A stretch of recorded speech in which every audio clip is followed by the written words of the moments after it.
Bueno, buenas tardes a todos. Me imagino que hay gente que me conoce y hay gente que no me conoce. Voy a hacer una presentación personal. Soy Mohamed Samadi, vecino de Pinto, miembro de la plataforma de afectados por la hipoteca en Pinto y participante en el foro social de espacio abierto en Pinto también.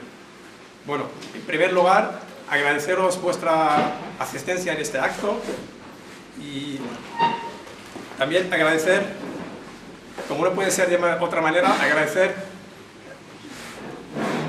en los salones Roldán su participación y facilitarnos este espacio para desarrollar esta actividad.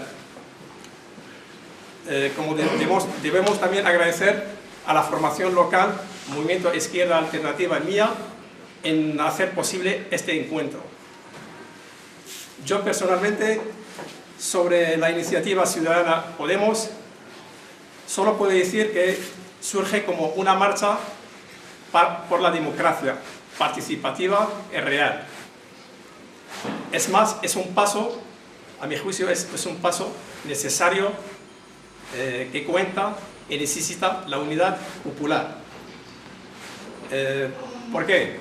Para romper básicamente y esencialmente con el régimen nacido con la Constitución de 1978, con un fin para reclamar la recuperación de la soberanía del pueblo a través de las urnas. Es decir, coincidimos que hay una indignación de una masa social, para traducir esa indignación y convertirla en un cambio político. Trabajando duro, por supuesto, trabajando duro para que la democracia no sea secuestrada en solo votar cada 4 años, sino que el pueblo participe en la toma de las decisiones en los asuntos públicos. Porque a nuestro juicio, como agentes sociales y a juicio de Podemos, de esa formación, solo de la ciudadanía puede venir la solución, y así lo entendemos, desde la lucha social, y no de las instituciones, de la corrupción que está saqueando sistemáticamente el patrimonio de los derechos civiles. Para todo esto, esta tarde, sobre la presentación de la iniciativa Podemos, contamos con la presencia del profesor de Ciencias Políticas de la Universidad Complutense de Madrid, profesor Juan Carlos Monedero. También es copresentador del programa televisivo de La Tuerca y tertuliano en varios programas de la SER, Canal 4 me parece, y otros foros sociales. A recordar, al final de esta presentación se abre un turno de preguntas y un debate para resolver cualquier duda que tiene el público. Ahora vamos a dar turno de presentación al profesor Juan Carlos Monedero para la presentación de la iniciativa ciudadana Podemos. Bienvenido, Juan Carlos. Muchas gracias, Mohamed. Muchas gracias a vosotros por estar aquí y perdonad el retraso, ¿no? He venido de cambio de época. Eso es una cosa que hay bastante acuerdo en toda la ciencia social, ¿no? Estamos en un momento en donde hay una serie de elementos que están cambiando, todavía no se han marchado, y otros que están viniendo pero todavía no han llegado. Y nos ha tocado ese momento de incertidumbre, donde están habiendo cambios muy vertiginosos que no podemos analizar con las viejas herramientas.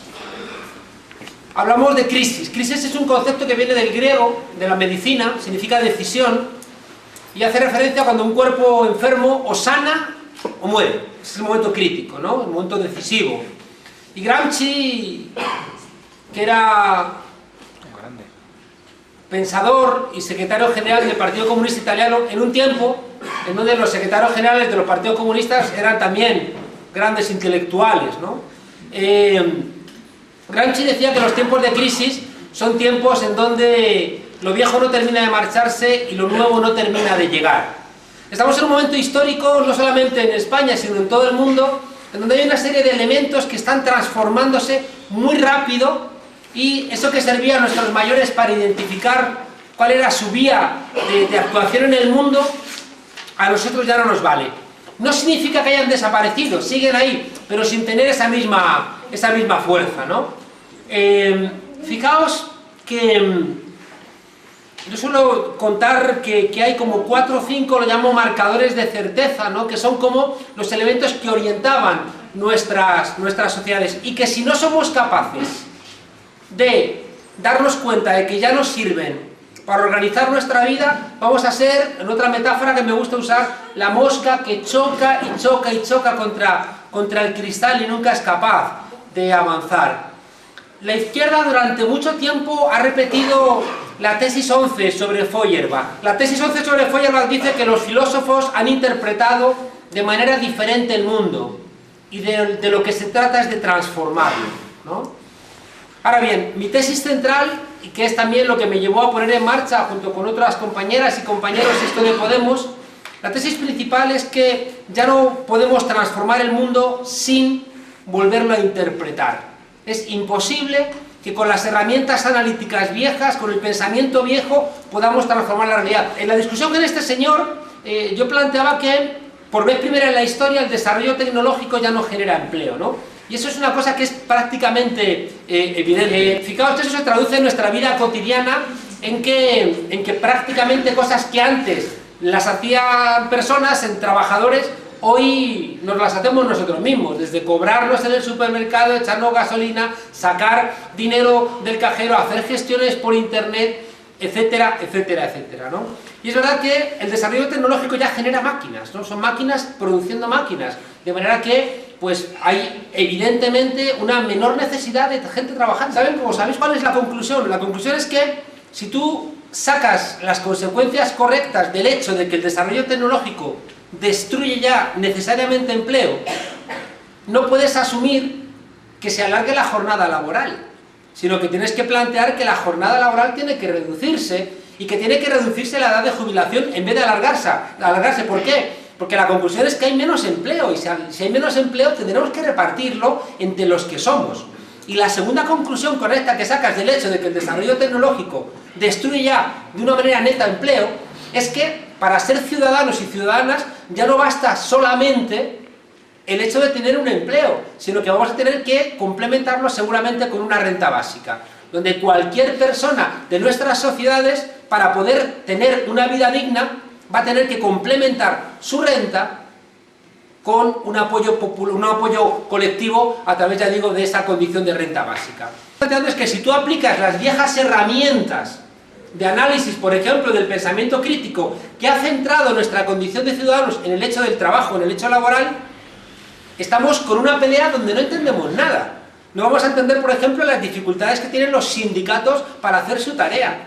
No vamos a entender las dificultades que tenemos en sociedades donde hay unas tasas de desempleo, como en Andalucía, casi del 33%. No vamos a entender cómo tenemos que ir pensando en nuevas realidades, ¿no? Y que con esas herramientas viejas es imposible, ya digo, hacer un buen diagnóstico de nuestra sociedad. Y si no hacemos un buen diagnóstico, la terapia es bastante probable que también sea equivocada, ¿no? En este análisis yo planteo que nos enfrentamos a 3 grandes muros, a 3 grandes obstáculos, que son los que tenemos que saltar. El primer obstáculo no me entretengo mucho, porque es el obstáculo de los sinvergüenzas. El libro este del curso urgente de política para gente decente, comienzo diciendo que estamos en un momento histórico donde los canallas están envalentonados y la gente decente anda perpleja. El caso es que, fijaos, estos tipos van muy sobrados, ¿no? Dice Juan Villoro, un escritor, que los narcos están tan crecidos que hasta van ya vestidos de narcos, ¿no? Es una cosa que es que ya no tienen que disimular absolutamente nada. Se descubre el otro día el enésimo caso de corrupción, o cuando menos de ruido, ¿no?, del marido de la Cospedal, y era la conferencia política del PSOE, y sienta en primera fila a su marido. Dice, lo pongo en primera fila, pues es una manera de decir, ¿qué pasa?, ¿no? Somos los más chulos, hacemos lo que nos da la real gana, ¿no? He encontrado, ya digo, con toda una estructura corrupta que afecta de momento al partido en el gobierno. Nos hemos encontrado con que en los programas electorales no son contratos ni nada que se les parezca, ¿no? Es decir, que tú te puedes presentar con un programa electoral y luego incumplirlo y no pasa absolutamente nada. Nos hemos encontrado igualmente en ese grado de encanallamiento a un trasvase de renta muy fuerte en nuestro país, desde los sectores populares a sectores minoritarios, ¿no? Es decir, está habiendo un trasvase de renta muy fuerte, donde la gente pobre cada vez es más pobre y la gente rica cada vez es más rica. Nos hemos encontrado con cosas que a mí me parecen insultantes y que sí que quiero denunciarlos. Nos hemos encontrado un empresario que se permite el lujazo de tirar un billete de 50 euros y quien lo coja va a tener empleo, y una señora se rompe las vértebras. Nos hemos encontrado con que estas navidades, en la cesta de Navidad, sorteaban un puesto de trabajo, ¿no? Nos hemos encontrado, ya digo, constantemente con una serie de comportamientos, nos hemos encontrado con los privilegios de la Casa Real en todos los casos de corrupción que acompañan, ¿no?, a la Casa Real. La conclusión es que esta gente, ya digo, tiene el dinero, tiene los partidos políticos, tiene la judicatura, tiene a la jerarquía católica, donde el otro día este señor que se marcha, Rouco, sigue insistiendo, ¿no?, en una serie de criterios que refuerzan, ¿no?, el statu quo existente. Contra este estado de cosas es muy complicado, Es decir, luchar contra este sector, que puede ser el 10% de la ciudadanía, es muy complicado, insisto, porque manejan mucho poder, manejan incluso el sentido común, la construcción del sentido común, porque manejan los medios de comunicación, todos los medios de comunicación. No hay un periódico en papel crítico en nuestro país. Había uno que era público y tuvo que cerrar porque no fuimos capaces de mantenerlo. Sabemos lo que son las televisiones públicas, tienen las universidades. Yo siempre digo, ¿cómo es posible que una lectura de la economía, que es la que se enseña en las facultades de economía, nos haya llevado a esta crisis y no haya cambiado ningún plan de estudios de ninguna facultad de economía, ¿no? Es decir, es como si un médico te estuviera recetando una medicina que te mata, hubiéramos descubierto que esa medicina te mata y siguieran recetándola, ¿no? Fijaos que para pelear contra estos canallas creo que hace falta una receta muy clara, que por lo menos en Podemos la tenemos clara, y es que el miedo tiene que cambiar de bando. ¿Qué significa que el miedo tiene que cambiar de bando? ¿Violencia? No se trata en absoluto de violencia, porque la violencia ahora mismo a quien beneficia es al poder. Hemos visto como una manifestación de casi 1,5 millones de personas ha quedado eclipsada por unos sucesos de violencia. En un país, por cierto, donde nos sigue pareciendo peor ver un contenedor ardiendo que viendo gente mirando en un contenedor para comer. Y eso también es para hacernoslo mirar, ¿No tiene que cambiar de bando? Lo resumo con una idea muy clara. Cuando Cañamero o López, ¿cómo se llama esto?, Sánchez Gordillo, expropian 4 carritos de alimentos de un supermercado, 4 carritos de una multinacional con garbanzos, lentejas, aceite y azúcar. Si recordáis, parecía que se iba a hundir la civilización occidental. Y salieron varios ministros diciendo que era una barbaridad. Y salieron incluso varios políticos que no tendrían que haber salido, alguno de la izquierda, diciendo que podía entender eso, pero que le parecía mal. ¿Sabéis qué es lo relevante de esto? Que les entró un profundo miedo. Y de repente se dieron cuenta de que si la gente hacía caso a esa necesidad de alimentar a los tuyos, aunque fuera cogiendo los alimentos de un supermercado, eso podía construir un efecto dominó que les hiciera incluso salir del gobierno. Insisto, eso no significa que los cacemos, los golpeemos, hagamos atentados contra ellos, porque eso sería lo que están buscando. De hecho, sabemos que en los sucesos del otro día del 22M había infiltrados de la policía, como siempre. Qué curioso que siempre la violencia, cuando hay manifestaciones de este tipo, siempre son entre 15 y 20 minutos antes del telediario de las 9. Ya está bien, ¿no? Ya está bien de tanta ingenuidad.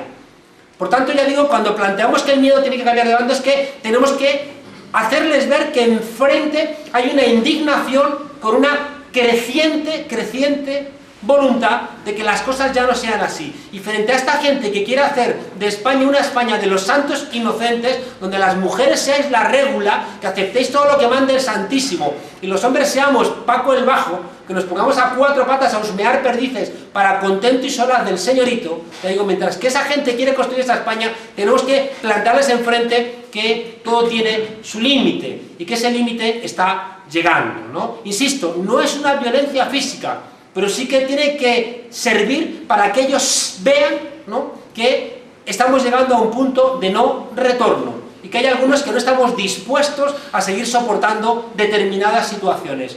El otro día hubo disturbios en las manifestaciones del 22M. ¿Y qué hubiera ocurrido si ese medio millón de chavales jóvenes que han tenido que salir fuera de nuestro país hubieran estado ahí en esa manifestación? ¿Qué estarían? ¿Dando palmadas y cantando loas? Pues no, seguramente estarían muy enfadados. Y si de repente la policía entra a provocar, por razones también a su vez de provocadores, pues no sé qué hubiera ocurrido. Pero también hemos visto en otros lugares del mundo que a veces, al haberse roto la linealidad de los procesos, un pequeño acto puede generar no sabemos qué tipo de consecuencia. Y ellos lo saben, por eso ellos tienen más miedo de que nosotros somos capaces de saber qué les damos. Por eso hacen una ley mordaza. ¿Por qué? Si España es el país con el menor índice de delitos de Europa y la población carcelaria más alta de Europa, ¿por qué otra ley otra vez para convertir en delito casi esta reunión? ¿Por qué? Porque nos tienen mucho miedo. Bueno, pues eso significa que vamos en la dirección correcta. Porque cuando nos tengan un poquito más de miedo, ya significará que hemos ganado. Por tanto, insisto, primer muro, los malos, que tienen mucho poder, pero vamos a conseguir que el miedo cambie de bando. Segundo muro que tenemos que saltar, y es una de las razones esenciales de la existencia de Podemos, la mayoría silenciosa. La mayoría silenciosa de nuestro país. La expresión mayoría silenciosa es una expresión de Nixon. Cuando la guerra de Vietnam tenía a la gente en la calle protestando, no solamente contra la guerra de Vietnam, sino también por la emancipación de las mujeres, la emancipación de la comunidad negra, contra el colonialismo, por la libertad sexual. Era el mayo del 68.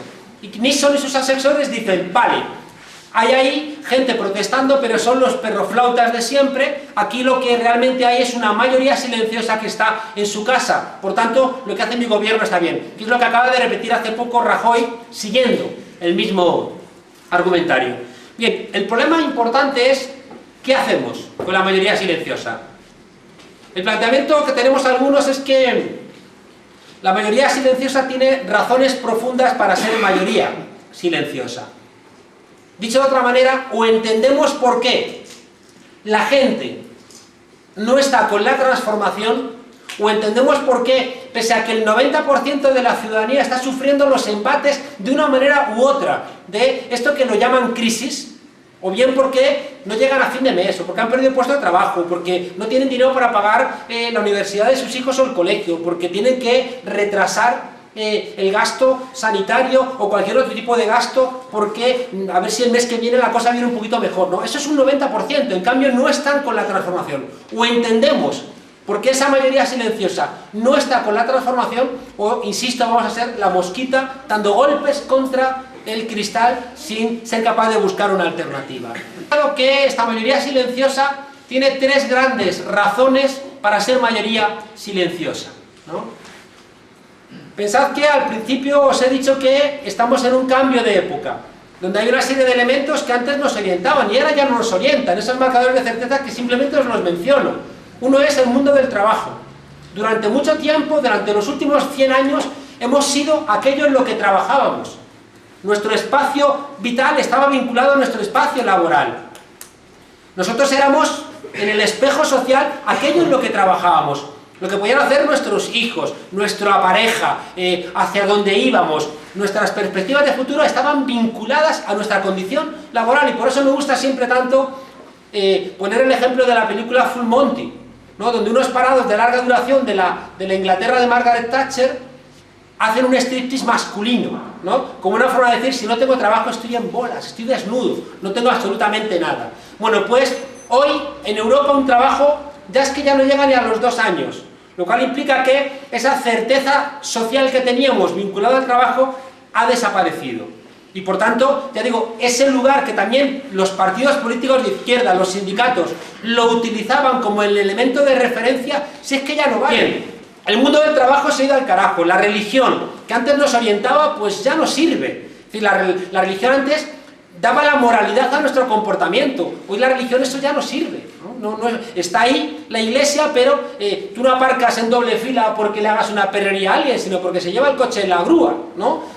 O te ponen una multa. Por tanto, las leyes, que son lo que ha sustituido a esa moralidad religiosa, son frías, y si puedes no las cumples, porque nos faltaría entender otra vez más que si ya no existe la religión como un elemento moral de nuestras sociedades, demonios, tendremos que hacer educación para la ciudadanía, tendremos que educar a los niños que las leyes son los principios morales. Pero tenemos que entender, por cierto, para que eso sea real, pues que la religión ya no tiene el papel que tenía. La familia, que era otro elemento también de solidez, pues no lo es ya, ¿no? La familia, eso de para toda la vida, ya es casi como de coña, ¿no? Las ideologías, que es otro elemento muy importante dentro de la discusión de Podemos, que vamos a poder hablar ahora. ¿Qué es ser de izquierdas hoy en día? ¿Qué es ser de derechas? ¿No? Yo lo único que sé casi seguro es que es ser de centro, ¿no? Porque ser de centro es una manera de negar problemas. Si tú negas los conflictos, eres de centro, como lo más fácil, ¿no? Bueno, pero fijaos un poco que esto es importante, ¿no?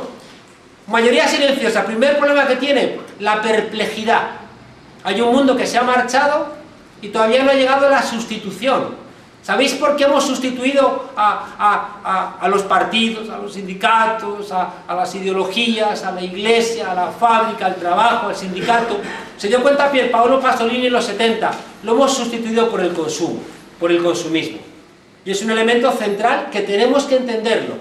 Han desaparecido los elementos colectivos, ¿no?, de construcción de nuestras sociedades y los hemos sustituido por consumir. Es decir, el proyecto de vida de casi cualquier persona es un proyecto vinculado a cuál va a ser mi capacidad de consumir. Y esto es muy importante porque Pasolini, en los 70, viendo a unos jóvenes del Partido Comunista Italiano, escribió, en uno de sus libros dijo, se ha terminado la revolución.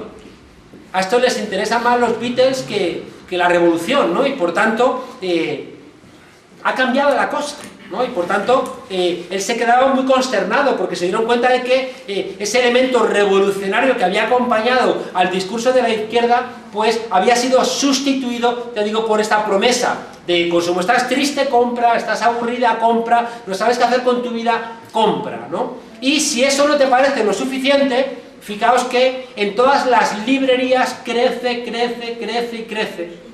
los libros de autoayuda como un elemento de sustitución de ese vacío existencial que tenemos, ¿no? Y de repente la gente acude a cualquier tipo de irracionalidad, ¿no? Sea la lotería, sea el horóscopo, sean las runas, o sean los libros de autoayuda, como una forma de encontrar solución. La mayoría silenciosa se han convertido en zombies, y por eso nos gustan las películas de zombies, ¿no? Se han convertido en zombies y tenemos que identificar cómo el sistema ha ganado a la mayoría silenciosa para su ejército de muertos vivientes, ¿no? El primer elemento es que el mundo se ha mercantilizado. Démonos cuenta de que hoy todo es una mercancía, absolutamente todo. Y nos resulta prácticamente imposible imaginar un mundo donde no haya oferta y demanda de las cosas. Se ha convertido en una mercancía estudiar, vestirnos, alimentarnos, reunirnos, aprender, el ocio, el sexo, la amistad. El mundo, fijaos, nos acompaña en nuestra tarea política. Y los políticos o los que quieran ofrecer a la ciudadanía algún tipo de transformación tienen que ver qué ofrecen como alternativa a ese mundo consumista. Y esta es una idea bien complicada, ¿eh? Segundo elemento, a través del cual la mayoría silenciosa se ha convertido en un muerto viviente: la precarización laboral. Es decir, que el hecho de que cualquiera de nosotros esté asustado por el hecho de perder nuestro puesto de trabajo nos convierte en gente asustada. Fijaos que la mercantilización del mundo hace que todos seamos mercancías, ¿eh? Fijaos qué bueno para los impunes, para estos canallas envalentonados. Si todos somos mercancías, ¿tú cuánto vales? Si yo tengo dinero, te compro. ¿Qué ocurre? Que todos nos pueden comprar, pero si somos nosotros decentes, no queremos comprar a los demás, ni queremos que nos compren. Nosotros estamos perplejos, en cambio ellos están encantados porque dicen, ¿cuánto vale? Y fijaos que esa interiorización de que todos somos cosas nos convierte en personas que interiorizamos, tú no eres rentable, pues te jodes. Y vamos interiorizando en un mundo que es toda una mercancía, vamos interiorizando que si no eres rentable no vale. Yo decía que hace que la mayoría silenciosa sea obediente también porque tiene miedo. La precarización laboral. Si es que ya no te sirve de nada estudiar una carrera, 2 carreras, un máster, ¿qué más tienes que hacer? Es que ni siquiera con todo eso es que entras en Infojobs. Te ofrecen trabajos a 400 euros, donde te tienes que dar de alta tú como autónomo, que te cuesta ya 325 euros, y tienes que abrir 2 líneas de teléfono en tu casa, y lo que haga falta, y ni siquiera así vas a llegar. Y por eso estamos trayendo a nuestro país esa figura terrible del trabajador pobre. O sea, es que ya puedes trabajar y no llegar a fin de mes, no tener cubiertas tus necesidades. Segundo elemento importante, la precariedad laboral te hace ser sumiso y tener mucho miedo. Ya tenemos dos elementos de miedo. Miedo, vivimos en sociedades desconectadas. Demonios, es que no conocemos gente, incluso alguno de vosotros, que hoy se va a tomar una Coca-Cola. Y uno dice, pero ¿cómo es posible que alguien con 2 dedos de frente se tome una Coca-Cola cuando es una empresa que tiene beneficios y está despidiendo a trabajadores?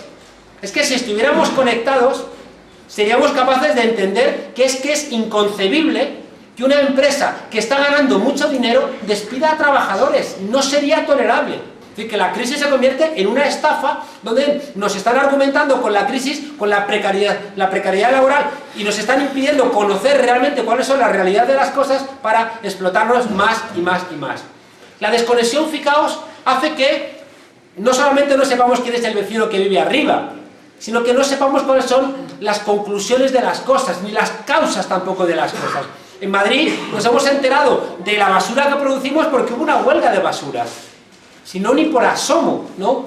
Hubiéramos sido capaces de entender que en Madrid ni el agua que bebemos, ni los alimentos que comemos, ni la energía que gastamos viene de Madrid, toda viene de fuera. Pero el sistema nos necesita fragmento, el sistema nos necesita muy desconectados para que estemos dispuestos a ofrecer nuestra mano de obra a lo que nos ofrezcan. Esto es que vivimos en sociedades saturadas audiovisualmente, sociedades donde la realidad se está confundiendo con el mensaje sobre la realidad, donde al final lo que nos dicen los medios de comunicación que es la realidad se convierte en la realidad. Es decir, que es la sociedad del espectáculo, que dijo uno, ¿no? El de Bohr. Es decir, que la gente lee la realidad a través de los medios de comunicación, ni siquiera de tu propia, ¿no?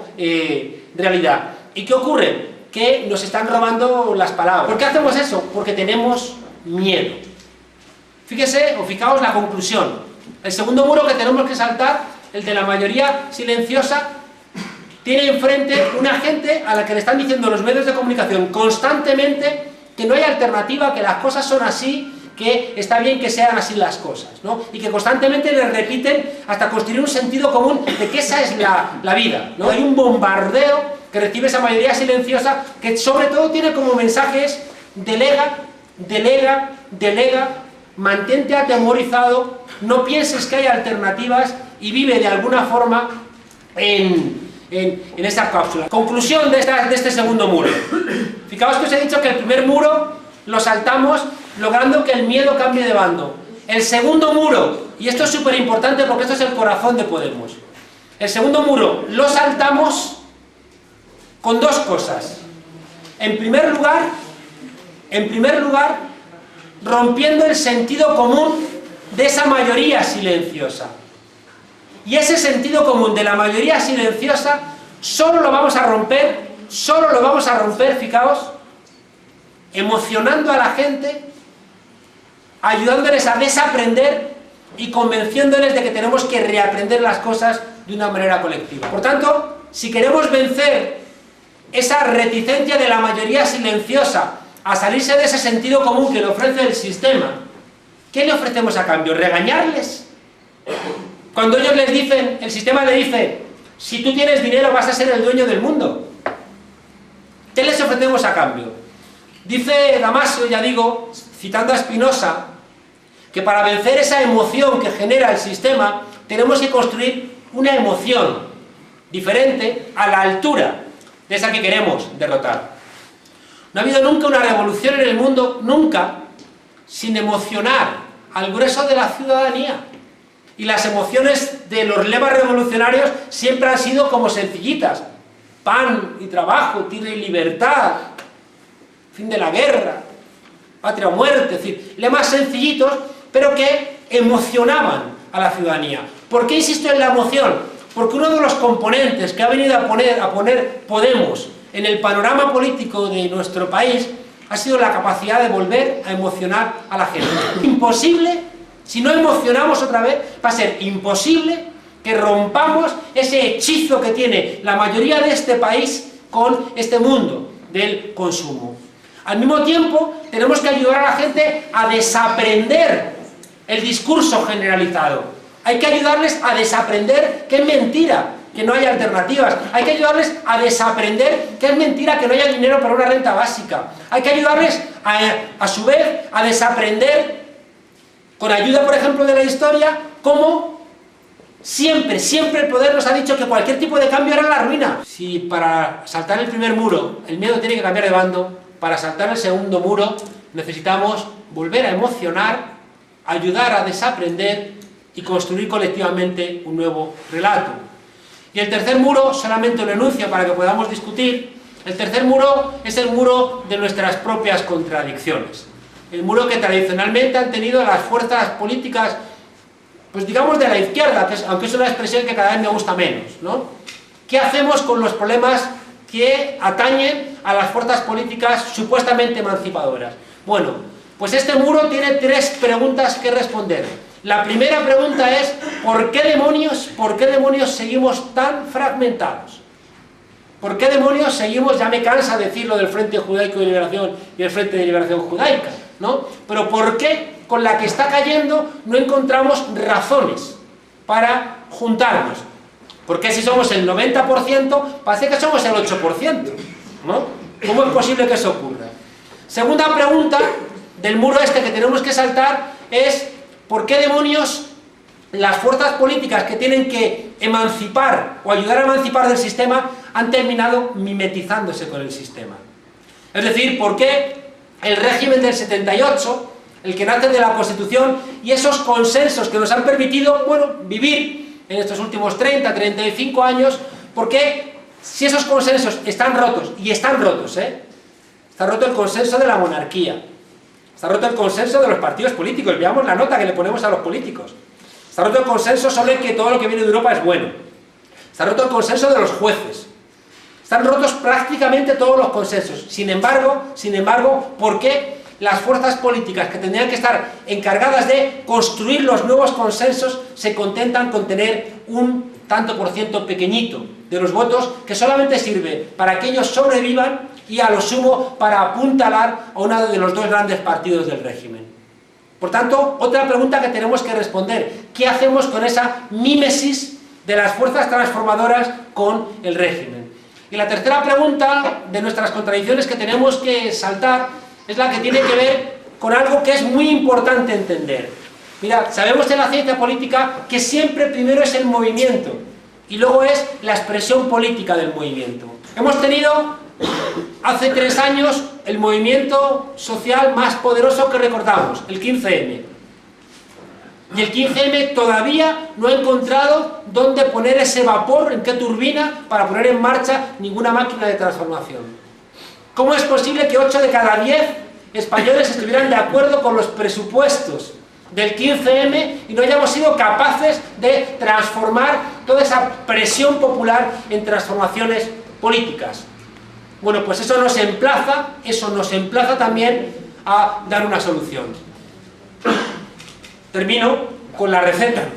Si os he dicho que el primer muro lo solventamos haciendo que el miedo cambie de bando, si el segundo muro lo solventamos emocionando, desaprendiendo y reaprendiendo, el tercer muro de nuestras contradicciones lo vamos a solventar terminando con las peleas tradicionales que han tenido las fuerzas políticas de la izquierda. Es decir, terminar con la pelea entre reforma, revolución y rebeldía. Esta pelea entre las tres almas del pensamiento emancipador y la práctica emancipadora no ha servido para nada. Y tenemos que empezar a entender que la solución no pasa por ser de ninguna secta reformista, de ninguna secta revolucionaria, ni de ninguna secta rebelde o libertaria, sino que pasa por desbordar lo existente. Y desbordar lo existente significa utilizar el propio impulso de lo que hay para, como en el judo, ser capaz de vencerlo con su propia fuerza hacia una situación que sustituya lo que existe. Y para lograr eso vamos a tener que ser reformistas, revolucionarios y rebeldes. Las tres cosas. La conclusión, fijaos, es que esto no es nada sencillo. Tenemos que pelear contra los malos tenemos que ser capaces de inventarnos un discurso que sea capaz de cambiar el discurso existente, tenemos que emocionar a la gente y encima después tenemos que solventar todo este galimatías interno que tenemos. Menudo jaleo, ¿no? Pero es que no hay otra, es que no hay otra, ¿no? La alternativa a esto es seguir asumiendo que no hay alternativas y seguir asumiendo que estamos en un momento donde estamos perdiendo el artículo 1 de la Constitución, el Estado social y democrático de derecho, y que no nos queda más remedio que esperar. Nosotros decidimos tirar una piedra en el estanque. Nosotros, cuando vimos que una fuerza política que tenía que haber puesto en marcha todo esto decidió frenar el proceso de unidad de las fuerzas transformadoras, dijimos, esto no puede ser. Y decidimos tirar una piedra en el estanque. Y la piedra ha empezado a hacer muchas olas. Solamente tenemos una certeza.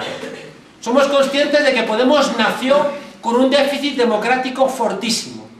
Fortísimo. Yo siempre digo que era como Lenin, que tenía que ir a Moscú y le pusieron el tren los alemanes. Nosotros nacemos como Podemos solamente porque existía un tipo, que es Pablo Iglesias, que salía en la tele y que estaba emocionando a mucha gente con su discurso de sentido común. Y que utilizábamos eso o no veíamos ninguna posibilidad de alternativa. Y dijimos, vamos a jugárnosla por ahí. Pero, vamos a jugárnosla por ahí, pero con una idea clara. Vamos a utilizar la fuerza de Pablo para movilizar a la gente. Y vamos a exigir a todas las fuerzas políticas que pongan en marcha un proceso de primarias. Es decir, que le digan a la gente, nombra a quien tú quieres que vaya a las elecciones europeas.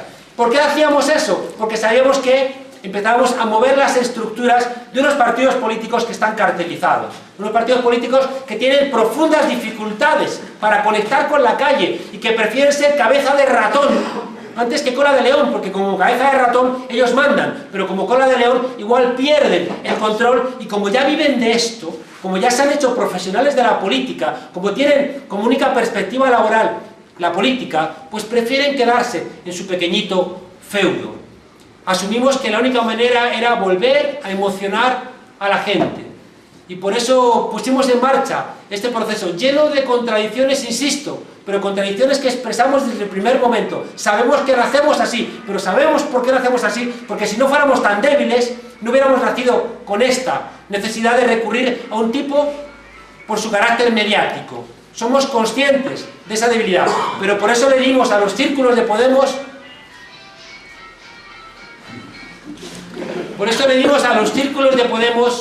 el poder. Saldrá la discusión, no basta con los círculos, ahora lo veremos, ¿no? Pero sin los círculos era imposible volver a emocionar a la gente. Lo aprendimos en el 15M. Si el 15M se llenó de gente, era porque allí la gente tenía la posibilidad de ser realmente quien tomara las decisiones. Yo termino este libro, que de alguna manera para mí era la manera de entender la razón de que existiera Podemos, mencionando a Antoine de Saint-Exupéry, cuando decía que si tú quieres construir un barco, no se trata de que reclutes tripulación, cortes tablas, clavos, te busques una brújula, traces mapas. Si tú quieres construir un barco, lo mejor que puedes hacer es crear en la gente anhelo de mar. Y eso es lo que nos motivó a generar Podemos. Y ojalá el hecho de que estéis aquí es porque estáis llenos de ese anhelo de mar. Gracias. Hola,